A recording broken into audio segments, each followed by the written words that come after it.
सियासत के रास्ते बदलें तो बदलें, पर जब नदियां अपना रास्ता बदल लें तो इतिहास बदल जाता है।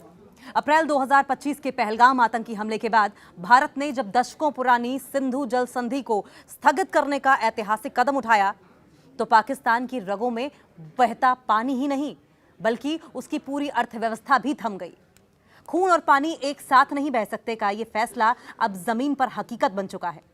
और आइए जानते हैं कि इस एक कदम ने दोनों देशों के बीच कैसे एक नया वाटर वॉर शुरू कर दिया है। नफरत की आग में जब अमन के समझौते जलते हैं तो नदियों के रुख भी दुश्मनी की तरफ बदलते हैं। जी हां, सिंधु जल संधि का स्थगित होना महज एक कानूनी फैसला नहीं है, बल्कि ये पाकिस्तान के लिए एक ऐसा जल संकट है जिसकी उसने कभी भी कल्पना नहीं की थी। चिनाब और झेलम जैसी पश्चिमी नदियों पर हिंदुस्तान के कड़े रुख ने पाकिस्तान के पंजाब और सिंध प्रांत में हाहाकार मचाकर रख दिया है। चलिए एक एक करके पॉइंट दर पॉइंट जानते हैं कि बड़े बदलाव का पूरा सच क्या है। सबसे पहले, सिंधु जल संधि रद्द होने के बाद क्या लश्कर नई साजिश रच रहा है? ये इस वक्त का सबसे बड़ा सवाल है, क्योंकि रिपोर्ट्स आ रही हैं कि पानी के रास्ते जिहाद की तैयारी की जा रही है, जिसके मद्देनजर सुरक्षा एजेंसियां अलर्ट दिखाई दे रही हैं। खुफिया इनपुट्स के मुताबिक लश्कर के वरिष्ठ कमांडर हारिस डार ने एक ट्रेनिंग कैंप में आतंकियों को संबोधित करते हुए पानी से जुड़े ऑपरेशन की तैयारी का जिक्र किया, क्योंकि धरती पर और आसमान में तो मात दे नहीं पाए और अब पानी के जरिए ही हिंदुस्तान में घुसपैठ का सहारा है। उसने कहा कि 10 दिन का बेसिक कोर्स पूरा हो चुका है और अब मंगला डैम में आगे की ट्रेनिंग शुरू होगी। सिंधु जल संधि को लेकर भारत के फैसले के बाद अब पाकिस्तान स्थित आतंकी संगठन लश्कर-ए-तैयबा ने पानी के रास्ते हमले की तैयारी शुरू कर दी है। सुरक्षा सूत्रों की अगर माने तो लश्कर अपने आतंकियों को जलमार्ग से, वाटरवेज से ऑपरेशन करने की ट्रेनिंग दे रहा है और इसके लिए पाकिस्तान अधिकृत कश्मीर पीओके के मंगला डैम इलाके का इस्तेमाल किया जा रहा है। जो खुफिया इनपुट्स मिले हैं उसके अनुसार लश्कर के सीनियर कमांडर हारिस डार ने एक ट्रेनिंग कैंप में आतंकियों को संबोधित करते हुए पानी से जुड़े ऑपरेशन की तैयारी का जिक्र किया। उसने कहा कि 10 दिन का बेसिक कोर्स पूरा हो चुका है और अब मंगला डैम में आगे की ट्रेनिंग शुरू होगी। हारिस डार ने आतंकियों से कहा कि अब असली काम शुरू होगा। अपने पानी को लेकर तैयारी कर ली है और आपकी ट्रेनिंग भी पानी को लेकर पूरी हो गई है और पानी को लेकर हमारा मुद्दा भारत के साथ है। उसने यह भी दावा किया कि 2026 में पाकिस्तान पानी के मुद्दे पर कुछ कर सकता है, यानी कि न सिर्फ जिन लोगों को ट्रेनिंग दी जा रही थी उन्हें हवाई बातें करके ब्रेन वॉश किया गया, बल्कि पानी को ही मुख्य मुद्दा बनाए रखने की भी बात कही गई। पानी के रास्ते घुसपैठ कैसे होगा और हमले की रणनीति क्या है और इस पर सुरक्षा एजेंसियां क्या एक्शन ले रही हैं, कितनी गंभीर हैं? एजेंसियों का यह मानना है कि लश्कर अब ट्रेडिशनल तरीके से इंट्रूजन नहीं करेगा। जो पारंपरिक तरीका था घुसपैठ का, अब उसको छोड़ के या उसके साथ साथ पानी के रास्ते घुसपैठ और हमले की रणनीति पर काम कर सकता है। मंगला डैम का नाम इससे पहले भी आतंकी गतिविधियों को लेकर सामने आता रहा है। 26/11 मुंबई हमले की साजिश में शामिल आतंकियों को भी इसी इलाके में, इसी जगह पर ट्रेनिंग मिली थी। ट्रेनिंग मिलने के बाद जांच एजेंसियों के सामने आई थी। चिल्लू भर पानी, मंगला डैम और लश्कर के एक्वामैन, जी हां, लश्कर-ए-तैयबा के वाटर किंग हारिस डार साहब को सलाम है, क्योंकि आतंकियों को AK-47 और बम थमाते थमाते भाई साहब अचानक से पर्यावरणविद और वाटर एक्टिविस्ट बन गए हैं। खुफिया रिपोर्ट्स कह रही हैं कि लश्कर के होनहार आतंकियों का 10 दिन का बेसिक स्विम कोर्स पूरा हो चुका है और अब वे मंगला डैम में हाई लेवल डाइविंग सीखने जा रहे हैं। सुनने में आया है कि लश्कर अब आतंकियों की भर्ती के लिए नया विज्ञापन निकालने वाला है। चाहिए कुछ ऐसे नौजवान जिन्हें तैरना आता हो, जो पानी के नीचे 5 मिनट तक सांस रोक सकते हैं और जिन्हें भारत से पानी का हिसाब चुकता करना हो। और इसमें एक नीचे नोट भी है। नोट में क्या लिखा है? तैरना ना आने वाले कतई आवेदन ना करें, क्योंकि जिहाद अब पानी की गहराई में होगा। हारिस डार ने बड़े गर्व से अपने पानी के मेंढकों यानी कि आतंकियों से कहा कि अब असली काम शुरू होगा। पानी को लेकर हमारा मुद्दा भारत के साथ है और 2026 में हम कुछ बड़ा करेंगे, यानी कूटनीति से, डायलॉग से पाकिस्तान कुछ नहीं कर पाएगा, तो अब जिहाद के रास्ते सिंधु जल समझौते के मुद्दे पर बात करेगा। भाई साहब सच बताओ, ये आतंकी संगठन चला रहे हो या कोई वाटर पार्क चला रहे हो?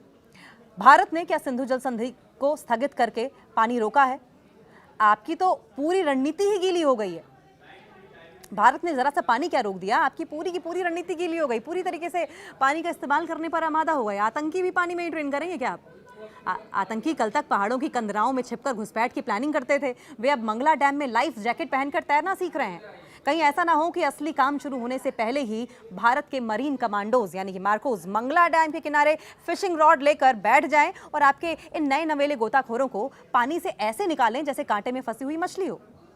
सुरक्षा एजेंसियां भी हैरान है कि मुंबई हमले 26/11 की समुद्री साजिश रचने वाले ये लोग अब दोबारा जलमार्ग पर उतरे हैं।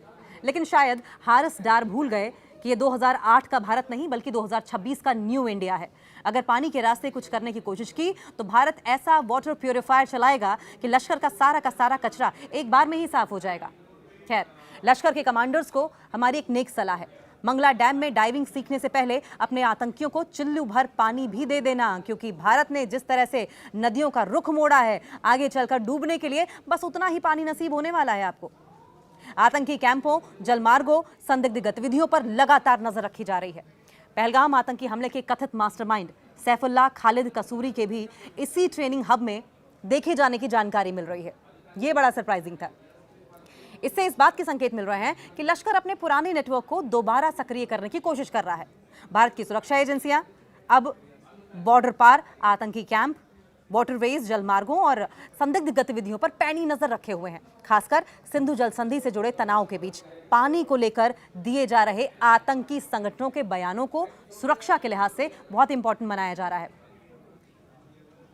कसूरी में थी मास्टरमाइंड की रीलॉन्चिंग और लश्कर का वाटर टूरिज्म। जी हाँ, सुनने में बड़ा अटपटा लग रहा होगा, लेकिन लो जी, महफिल में एक और नामी हस्ती की एंट्री हो गई है। खुफिया रिपोर्ट कह रही है कि पहलगाम आतंकी हमले के कथित मास्टरमाइंड सैफुल्लाह खालिद कसूरी साहब को भी उसी मंगला डैम वाले वाटर पार्क ट्रेनिंग हब में टहलते हुए देखा गया है। मतलब साफ है कि लश्कर तैयबा अपने पुराने जंग लगे मोहरों को तिजोरी से निकालकर दोबारा रीलॉन्च करने की फिराक में है। जैसे बॉलीवुड में फ्लॉप हो चुके एक्टर्स को कई बार रीलॉन्चिंग फिल्म दी जाती है, वैसे ही कसूरी साहब को अब जल जिहाद का डायरेक्टर बनाकर भेजा गया है। लश्कर का ये पुराना नेटवर्क ऐसे सक्रिय हो गया है जैसे कोई बंद पड़ी कबाड़ की दुकान पर दोबारा पेंट करके उसे सुपरमार्केट बताने की कोशिश की जाए। कसूरी साहब वहां बैठकर आतंकियों को समझा रहे होंगे कि देखो भाई, पहाड़ों वाले रास्ते पुराने हो गए हैं, अब हमें एक्वेरियम स्टाइल में आगे बढ़ना है। लेकिन भाई साहब शायद ये भूल रहे हैं कि सिंधु जल संधि, इंडस वाटर ट्रीटी को स्थगित करके भारत ने पहले ही पानी की सप्लाई पर टैप कस दिया है।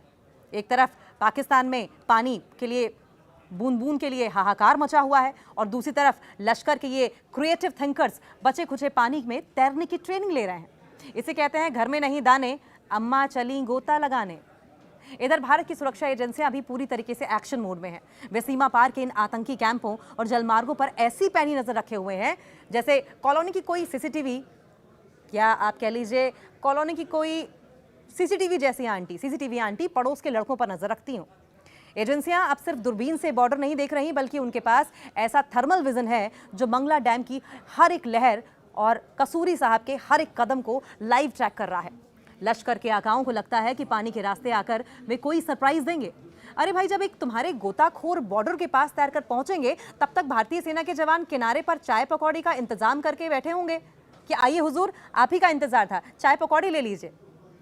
तो कसूरी साहब और उनके लश्कर को हमारी मुफ्त की सलाह है कि पानी से जुड़े बयानों की गर्मी कम कीजिए और थोड़ा सा पानी बचा कर रखिए, क्योंकि जिस रफ्तार से भारतीय सुरक्षा एजेंसियां आपकी संदिग्ध गतिविधियों पर पैनी नजर रखे हैं, जल्द ही आपको इस नई वाटर स्ट्रेटेजी पर आंसू बहाने के लिए भी पानी नसीब नहीं होने वाला है।